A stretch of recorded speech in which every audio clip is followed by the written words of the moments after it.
Hola, hola, hola, ¿qué tal amigos? ¿Cómo están? Qué rico hablar nuevamente con ustedes. Hoy vamos a reaccionar nuevamente a otro video más que tiene que ver con la secta Tao. Y voy a empezar por responder algunos mensajes, algunos comentarios que me han dejado en los videos anteriores. Primero que todo quiero mostrarles esta foto. Esta foto es cuando yo estaba en el templo. Acá les voy a mostrar otra. Espero que se enfoque bien.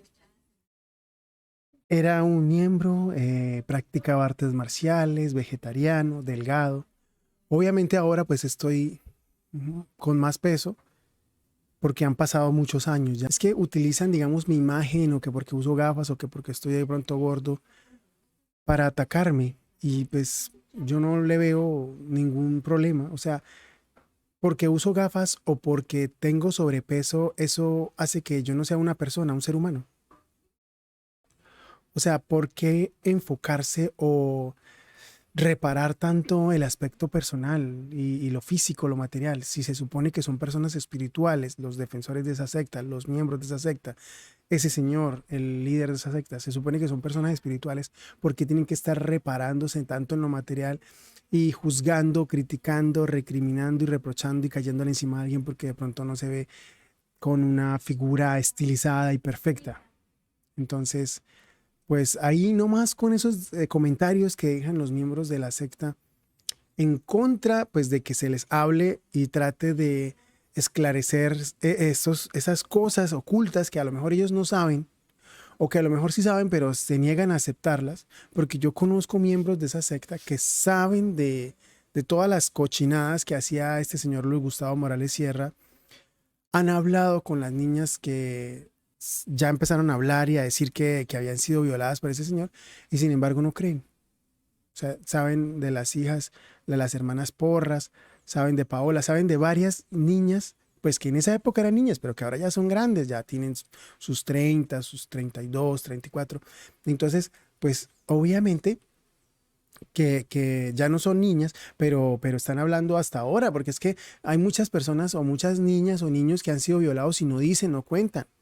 Y si cuentan allá en esa edad, pues se les vulneran sus derechos, no les creen, los tratan mal, le hacen procesos, como varias personas que en el mismo templo empezaron a hablar y los procesaron, los castigaron, los escarnecieron, los juzgaron, hicieron que todo el mundo pasara por ahí y los tratara de lo peor.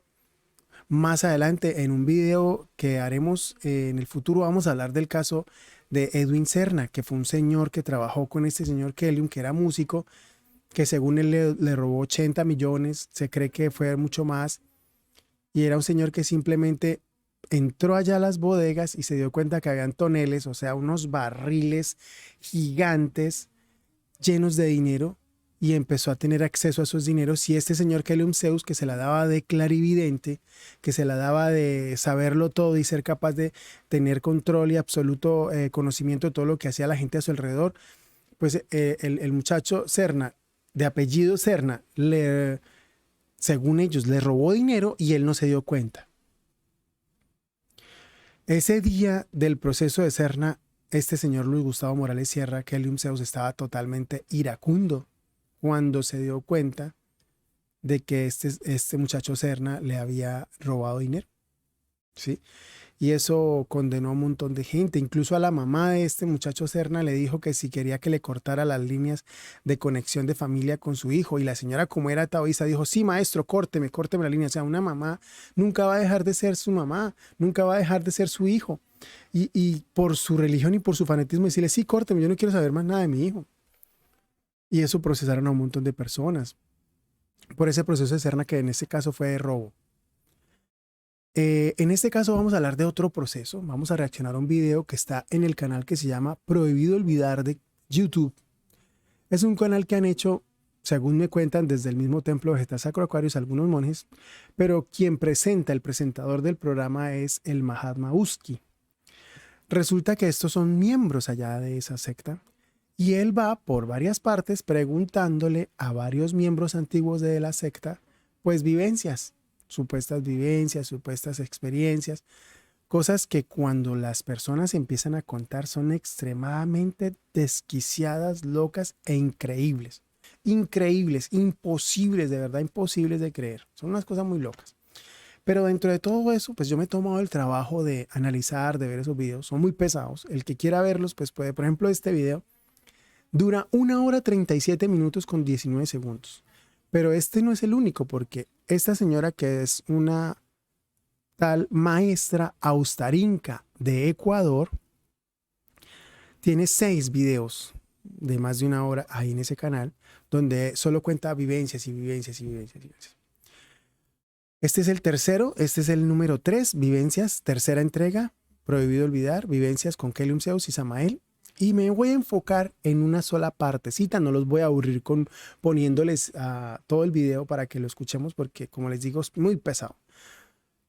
Y cabe hacer una aclaración, quiero hacer una aclaración en este momento. Todo, cuando usted se pone a investigar de esta gente, sus doctrinas, sus enseñanzas, los videos, los cassettes, los CDs, todo lo que ellos venden y todo lo que ellos enseñan y todo lo que ellos entregan como supuesta gran sabiduría, usted se pone a investigarla, a analizarla, a estudiarla, porque yo obviamente para hacer estos videos tengo que estar oyendo nuevamente los cassettes de doctrina, de supuesta doctrina, gran sabiduría de Kelium Zeus, oyendo y viendo nuevamente toda la información, recordando otra vez todas esas cosas que nos enseñaron allá, que de sabiduría no tiene nada, sinceramente. O sea, yo creo que nosotros teníamos una máscara, una apariencia de lo que era Dios, de lo que era la espiritualidad, de lo que era una vida sana, saludable, en búsqueda de un proyecto de salvación. Y cuando descubre uno el lado oscuro de esa secta, es mucho más feo y mucho más grave y mucho más pesado lo oscuro que lo bueno que haya podido tener. ¿Por qué? Porque en la máscara a uno le hablan de que la alimentación es saludable. Entonces, claro, la alimentación es bueno tener una alimentación saludable. El problema es, por ejemplo, cuando a usted, por ejemplo, voy a contar yo una experiencia. Estoy en mi casa haciendo un almuerzo, llega una visita de unos monjes taoístas, empiezan a entrar a casa, ven que se está haciendo el almuerzo. En esa época, pues ellos no le dicen almuerzo, sino sustento, porque le cambian el nombre a muchas palabras, como ya les he contado en otros videos. Llegan los monjes, inmediatamente entran a la cocina y empiezan a levantar las tapas de las ollas y a mirar qué se está cocinando. Y si a lo mejor hay algún ingrediente que ellos no consideran correcto, empiezan a tratarte de lo peor, que hay cochinada, que hay contumaz, que no sé qué. ¿Sí? O sea, hasta eso. O sea, vale que está muy bien comer saludable. El berraco problema es el fanatismo, es el juicio, el prejuicio, la condenación, el maltrato, porque a lo mejor la persona, pues tal vez no a mí, pero yo vi muchas veces que alguien a lo mejor cometía el error de comer, yo qué sé, un pan blanco o comer con panela, porque allá en el templo, por ejemplo, cuando fue la incursión del templo, cuando fue allá ese allanamiento de las fuerzas públicas, del orden público, que entraron allá a ese templo por todas las denuncias que habían ya en ese momento en el 2004, esos monjes empezaron a comer con panela. Y eso para ellos era lo terrible, o sea, no, su panela era lo más demoníaco, lo más infernal, comer alimentos de dulce endulzados con panela o con azúcar. Ahí hubo un tiempo de que todo eso quedó sin atalayas, entraba y salía la gente como quisiera, los pocos que se quedaron. Hubo un señor que era monje, que le prendió candela a su cabaña, porque decía que el maestro nos iba a llevar, que nos iba a venir a recoger o nos iba a mandar a llamar para ir a Venezuela. Yo me acuerdo de todo eso, y eso pasó ese día, en esos días, allá en esa incursión del templo.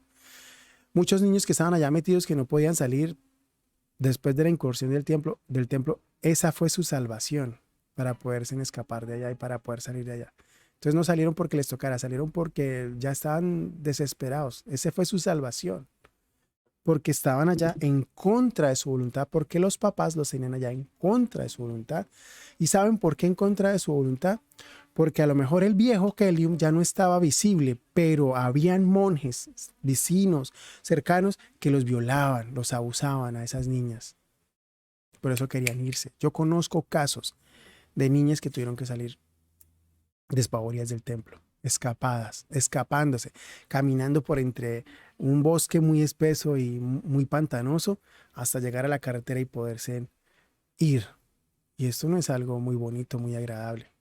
No es algo chévere, porque allá es una zona de mucha agua, que llueve mucho, que hace mucho frío, y porque es que sencillamente a uno uno entraba, pero uno no sabía cuándo iba a salir, porque es que no era fácil salir de ese lugar. Prácticamente te secuestraban. Bueno, pues resulta que como volviendo al tema, vamos a reaccionar a este video donde esta señora Austarinka, ella cuenta aquí una experiencia de que en el templo hubo un proceso. Y en ese proceso se iba a solicitar a todos los miembros de la comunidad que dieran a sus niñas vírgenes. Pero dejemos que ella misma, en su propia voz, nos cuente. Este Mahatma Uski, le cuento que hicieron en el templo una solaxel que era el Bao de Shiloh. Entonces en el Bao de Shiloh. Solaxel es negocio. Solaxel en palabras de castellano o español sí traduce negocio. Pero ella lo que está tratando de decir en esa palabra es un proceso. O sea, fue un proceso que ellos le llamaron el Bao de Shiloh. Bao pues es eso que expulsa uno cuando hace así. Eso es el Bao. Y Shiloh es como ellos le llaman a Jesucristo. Para el que no sepa. Nosotros fuimos desde el Ecuador, toda la familia, mi esposo, mis niñas. En ese entonces, cuando se hizo esta programación del Bao de Shiloh, antes de esto, el maestro había llamado, pues, porque yo no estaba de monje en ese entonces, había llamado a todas las niñas del templo, desde los 10 heliocrones hasta los 14 heliocrones, si no me equivoco. Si me equivoco, pues licéncienme.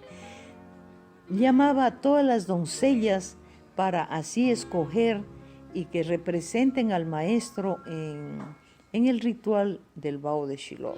Ahí también. Bueno, ustedes escucharon.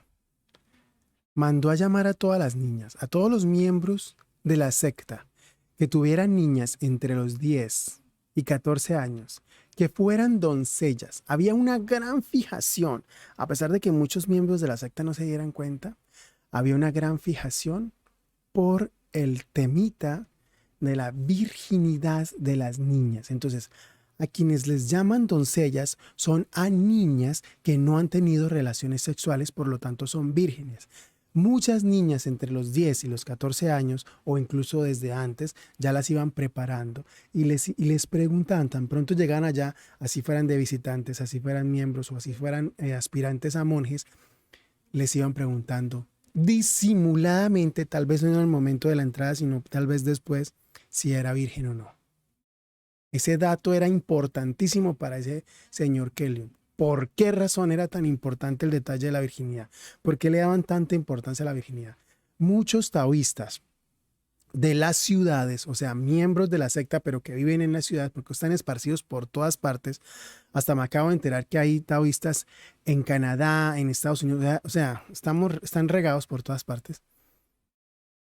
Era una fijación impresionante con la virginidad de las niñas. ¿Por qué tanta insistencia en ese detalle? ¿Por qué? ¿Por qué? ¿Por qué? ¿Por qué?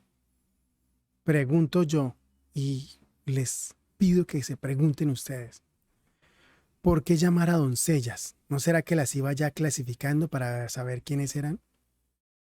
Para poderlas después atraer hacia a lo secreto y poderlas convencer de su cuentico, de las tales vestales del templo que tenían que prestarle un servicio al enviado de Dios, que era él, que era simplemente dejarse violar. ¿Ah? Porque se sabe de niñas que después de que el viejo se fue del templo, las han llamado para que vayan a los puntos de comunicación. Los puntos de comunicación son supuestos lugares en donde hacen como una triangulación de las comunicaciones. Entonces, por ejemplo, el tal maestro manda un mensaje a un punto de comunicación. Luego de ese punto de comunicación, que puede ser, por ejemplo, en Estados Unidos o en Brasil o en Ecuador o en Venezuela, de ese punto de comunicación, mandan supuestamente, porque ese es el cuento, ese comunicado, ese informe a otro punto de comunicación.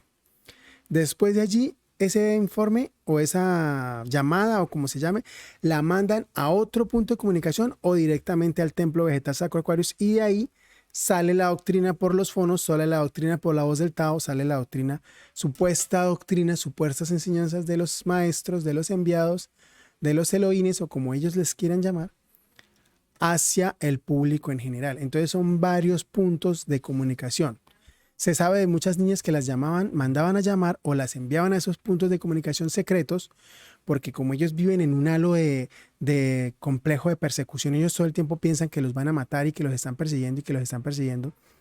Entonces ellos no dicen obviamente dónde están, ni tampoco dónde están esos diferentes puntos de comunicación, ¿vale? ¿Para qué van las niñas allá? ¿Qué pasa con esas niñas? Las alejan de su familia, de su mamá, de su papá, de sus familiares y se van allá supuestamente a traltar, a trabajar en los puntos de comunicación al lado de estos señores. ¿Qué hacen esas niñas allá y por qué están allá y no se sabe de su paradero? Muchas personas, muchas niñas, por ejemplo, salieron cuando salió este señor del templo. Es que hubo un momento, cronológicamente hablando, algunas personas afirman que Kelium Zeus salió del templo antes de la incursión del templo por parte de las fuerzas públicas en el año 2004. Otras personas afirman que Kelium Zeus no se había ido del templo antes de esa incursión, sino que estaba ahí dentro del templo, solamente que no se mostraba en público. Él estaba en el interior del templo escondido y allá seguía haciendo sus fechorías, calladito, haciéndose el que se había ido, pero él todavía estaba ahí. Porque hablé con una niña violada por este señor que me contaba que mientras todo el mundo pensaba que el señor no estaba, él sí estaba allá adentro escondido. Y luego hay gente que dice que el señor, o sea, hay varias versiones y de esto todavía no se sabe a ciencia cierta cuál fue porque todo es un halo de misterio. Yo les pregunto, ¿por qué siempre tanto ese halo de misterio? ¿Por qué tanto siempre esa engaño, como esa niebla oscura acerca del paradero del Señor, acerca de dónde está, por qué se tiene que volar, por qué tiene que ser prófugo de la justicia, por qué no da la cara si supuestamente es un creador de la ley, es un Dios, es un hombre sabio, es un hombre puro, es un hombre correcto, es un hombre que no hace mal a nadie, es un hombre que es un enviado de Dios? ¿Por qué tiene que estar escondido y por qué tiene que ser prófugo de la justicia? Y entonces inventa el cuento que es que lo quieren matar, pero en realidad es que es prófugo de la justicia porque tiene delitos en su haber, en su prontuario criminal. Entonces, otras personas dicen que ese señor se fue después, o sea, vino la incursión, el señor salió al monte, hacia el interior del templo, del chakra coronario para arriba, y luego, cuando se fue la policía, el hombre regresa, después se fue, después volvió secretamente sin que nadie se diera cuenta, y ahí sí finalmente se fue para el Ecuador. Y así hay mucha especulación por parte de los mismos miembros de la secta, en donde cada quien tiene una versión diferente. Lo único que en todo la gente coincide es que el hombre está perdido. El hombre está en un punto, en un paradero desconocido. Por parte de la masa, del pueblo, de la gente que la sigue en cuanto a lo que tiene que ver al aspecto general. Pero se cree, hay informaciones de que hay personas que sí saben el paradero específico, completamente claro de dónde está el Señor. Porque, según informaciones, el Señor, obviamente, como les digo, manda a llamar monjes, ¿vale? En secreto. Hay gente que del templo salen a los tales puntos de comunicación y es porque él le van allá a servir. Entonces, ¿cuáles son los tipos de servicios que hacen? Pues que le laven la ropa, que le hagan de comer, que lo cuiden, que le hagan de atalaya, lo que ellos llaman de atalaya, que es simplemente un guardia de seguridad, que a lo mejor le planchen la ropa, que a lo mejor le manejen los computadores para la comunicación que supuestamente hace. Entonces, para todo eso se necesita gente. Él no va a estar solo, siendo que él se da ese halo de Dios, de enviado de Dios, pues es como si fuera una vida de rey. Eso es, en medio de sus seguidores, en medio de todos los monjecitos, él se da una vida de rey. Y entonces pasaba que, por ejemplo, todos los monjes comíamos una sopa con papa espesa y él comía que huevitos de codorniz, que frijolitos, que ensaladita, que arrocito, que sopita, que agüita de coco. Y supuestamente todo el mundo comía igual. No, todo el mundo no comía igual. Había gente que comía especial. La familia de él y el Señor. Los demás coman lo que lo que pueda. Trabaje, mi hijo, pero la comida era muy deficiente. Pero el cuento era que con esa comida eso era, mejor dicho, usted no necesitaba más. Usted estaba cubierto en todo su requerimiento nutricional. El desayuno era una sopa o una colada, lo que se conoce aquí en Colombia como una colada de arroz con melado de caña, para el público en general. Sí, para todos los monjes eso era el desayuno. Y habían tiempos en que ni siquiera pan daban. Después en otro tiempo daban esa coladita con un pancito integral de harina integral de trigo, duro, casi que insípido. Ese era el desayuno. Eso comía uno todos los días. Todos los días, imagínese usted, años y años comiendo eso. El almuerzo, sopa de papa. Y en la cena, otra vez la sopa de arroz. Eso era. De cuando en cuando daban alguna otra cosa extraña. Como por ejemplo, plátano cocido. Plátano cocido. Plátano partido en pedazos, cocinado, y eso era el desayuno. El que tenía plática ya en ese templo, pues compraba quesito o tenía forma de tener quesito y entonces le echaba quesito. Y esa era una de las comidas predilectas de muchos miembros de la secta. Plátanos con queso al desayuno. ¿Sí? No así este señor comía muy rico. Si no le estoy criticando, bueno, si él tenía la plata y era el dueño del negocio, pues hombre, tenía derecho de comer lo que se le diera la gana, ¿cierto? O sea, a mí no me parece malo. Si quería comer espectacular, así todos los demás monjes estuvieran comiendo, pues, pobremente, bueno, pues, si él es el dueño del negocio, tiene el jefe, pues, tiene derecho, ¿cierto? El problema no es ese, el problema es las niñas violadas, hermano. Es que yo vuelvo y digo, el problema de esta secta no es el vegetarianismo o los ejercicios, la disciplina, las artes marciales. Yo creo que eso no tiene nada de malo. El problema es el fanatismo, la opresión, la crítica, el escarnio, porque a lo mejor tú no le hacías todo lo que ellos mandaran o dijeran. El problema es todo, es como entre ellos mismos se escarnecen. Ahora mismo en estos últimos tiempos, un monje empieza a hablar mal de otro monje y empieza a pasar lo que ellos llaman formes. Que fulano, que sultano, que perengano es violador. Que tal otro es ladrón. Que no sé cuál dejó por allá una niña embarazada. Que el hijo de Kelly, un Abner, por allá se metió con tal fulana en Ecuador. Y entonces empiezan entre ellos mismos a mandar formes o informes allá al templo. Y muchos de esos informes son ignorados. Y entonces esto se vuelve un desorden, un caos tan horrible. Todos contra todos y todos denunciando a todos porque todos al parecer están haciendo barbaridades por allá en las ciudades o ahí mismo en el mismo templo. Y eso, si se la pasaran mostrando todo lo que están haciendo, eso no acabaría nunca en esas emisoras que tienen de La Voz del Tao, pasando informes de todas las barbaridades que hacen los miembros de su secta. Entonces yo digo, ¿por qué hay tantos informes de la misma secta diciendo que hay muchos miembros de su misma secta que están haciendo violación, que están haciendo robo? Pues porque el mismo líder también les daba ese ejemplo indirectamente. Es decir, el Señor hablaba de castidad, pero el Señor era un violador. Entonces los miembros que les hablaban de castidad, por una causa de afinidad lógica y energética, pues también terminaban siendo violadores, porque es que cuando en una secta todo el tiempo están hablando de sexo y sexo y sexo y sexo y sexo y sexo, y como que se prohíbe eso, pues eso es como que lo que más busca la gente. Entonces deberían cambiar el enfoque, ¿no? Digo yo, es una idea que le doy. Porque cuando se habla tanto de castidad, castidad, castidad, pues como que al final lo que hace eso por algún lado revienta. Todo lo que una persona se esté todo el tiempo privando, eso por algún lado revienta, hermano.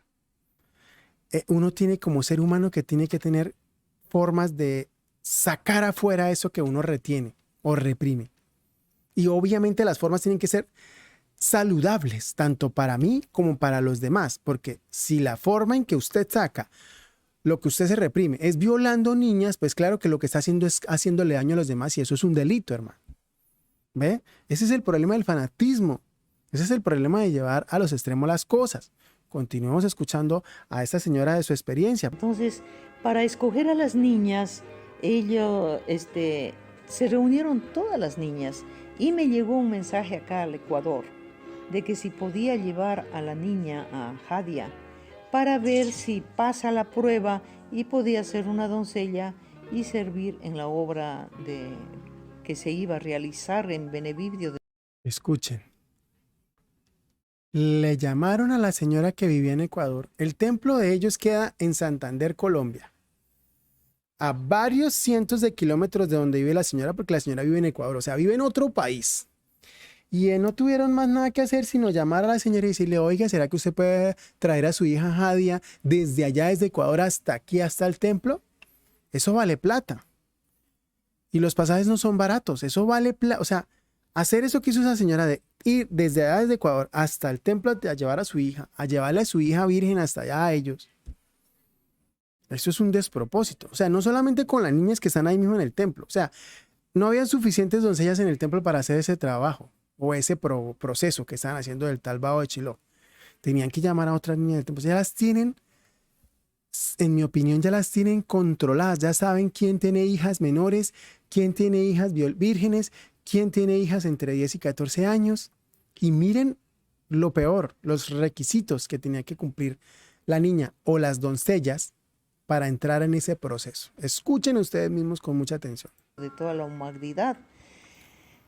Entonces, pues nos preparamos y fuimos allá y le tomaron exámenes. ¿Cuáles eran los exámenes que se tomaba? Es que primero no se hayan cortado jamás el cabello, que no hayan comido nunca carne. Pere, vamos por partes. Primero, que no se hayan cortado jamás el cabello. Un fanatismo. Segundo, que no hayan comido nunca carne. Desde que nacieron, si es posible, que nunca hayan comido carne. O sea, que sean 100% vegetarianas. Otro fanatismo. Porque eso es un fanatismo en toda regla. Escuchen. Que no estén con amigos profanos.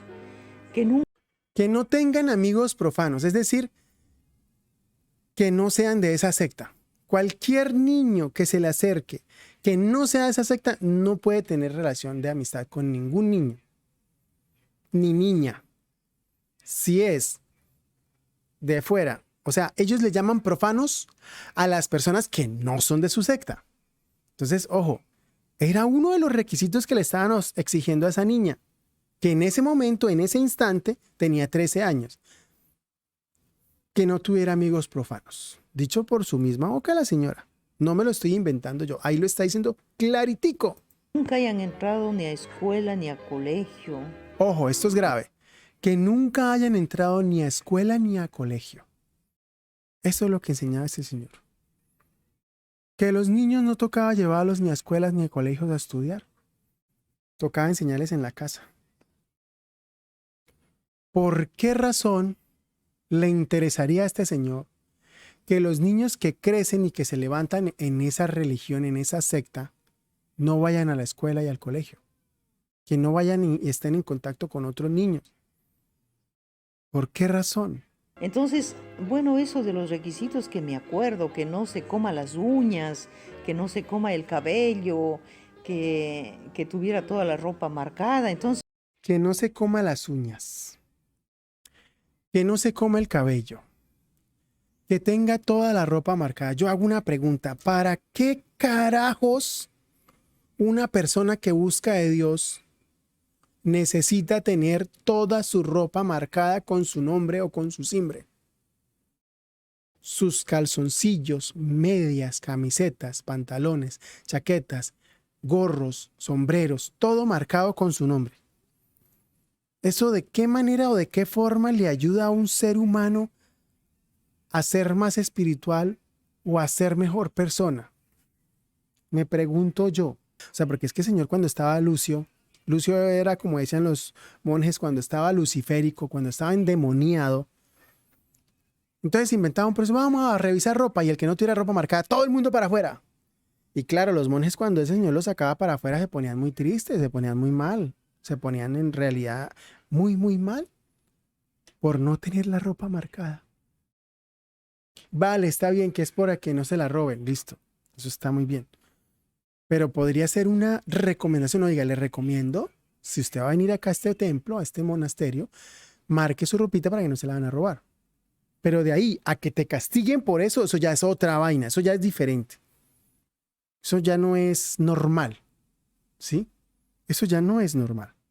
Se empezó un examen, pero muy minucioso que ahí le hicieron a la niña. En A la ese niña. entonces ella tenía 13 heliocrones y el tope era hasta 14. El Entonces, tope. porque pasaba los 14 decía que ya las niñas tienen otros apegos y ya no pueden representar como no han.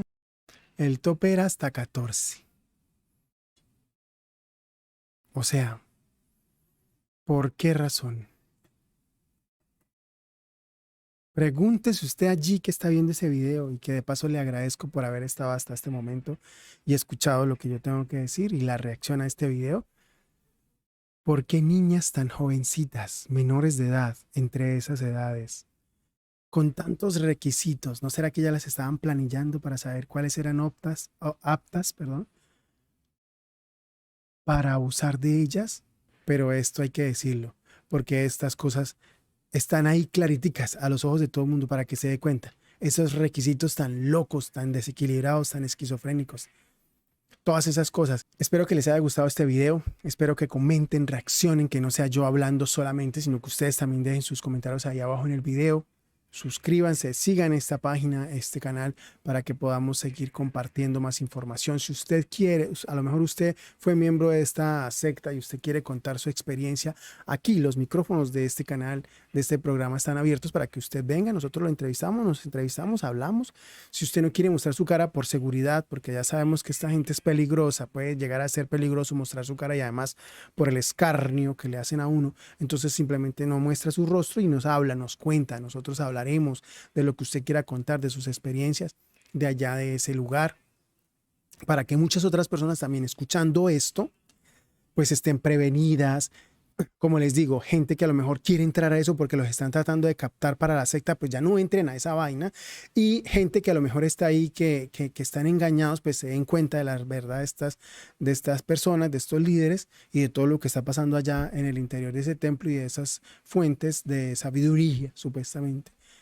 Y pues que realmente haya justicia, justicia por todas esas personas que han sido víctimas y niñas que han sido violadas por este señor. Chao, chao.